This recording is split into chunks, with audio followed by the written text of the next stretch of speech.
It was quite a night. Okay, let's turn to a recent Canadian development that seems well beyond debate. Barely 2 weeks in, Canadians have largely accepted, if not embraced, the sale of recreational pot. But demand is putting great pressure on supply.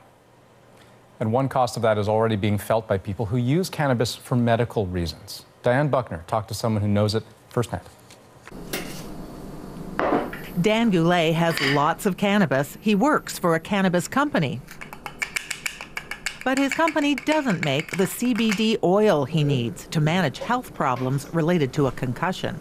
With this, I do get immediate relief, but it only lasts about an hour and a half to 2 hours at most, and then I have to medicate again. Whereas with oils, I could take a dropper and I'm good for 6 to 8 hours. He searches every day with no luck. Yeah, no CBD oil from the Aurora store or from the Ontario Cannabis store. I get emails every day and from across the country, frankly. James O'Hara runs a group that advocates for medical marijuana patients. He says many Canadians are having trouble filling their prescriptions. Patients are saying, look, if I can't get my supply, and I haven't been able to, my seizures have become worse, my conditions become worse. I've had to go to my doctor.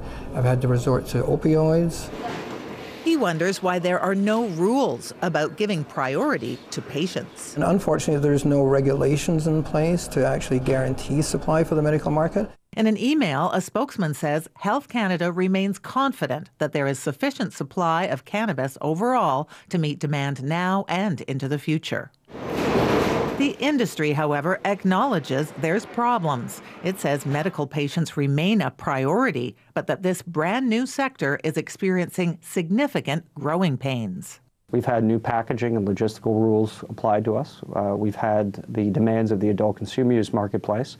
And like any new industry, we've had the issues of scaling up and ensuring we have the staff to meet the need. Cannabis companies say they're working 24/7 to get product out the door.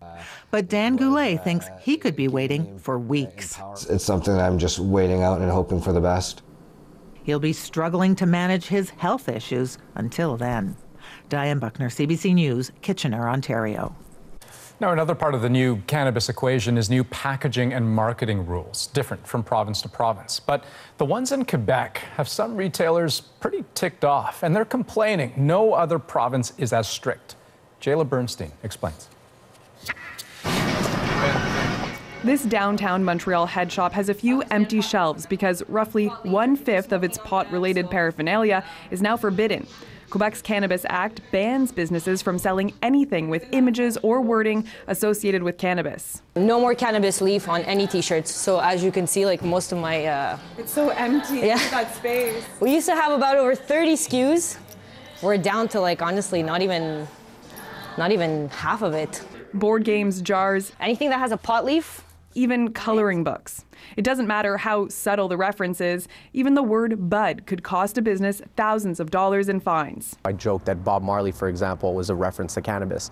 But oddly enough, it is quite ambiguous. For example, one inspector will say that the word blunt is a reference to cannabis, and another will say that 420 is a reference to cannabis, but they both don't agree.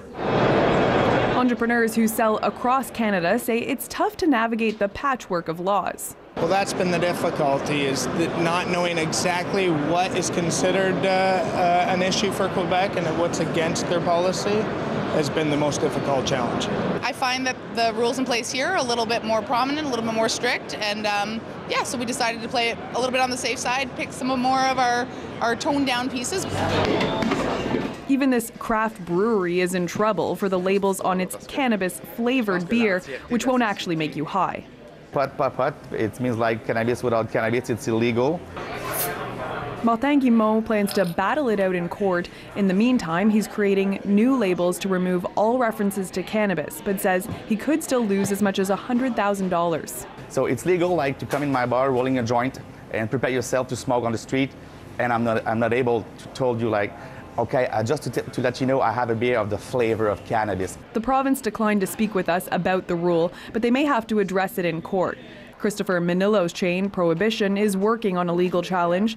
And while his company is big enough to absorb the losses, he says smaller businesses could go bankrupt if the province refuses to mellow out.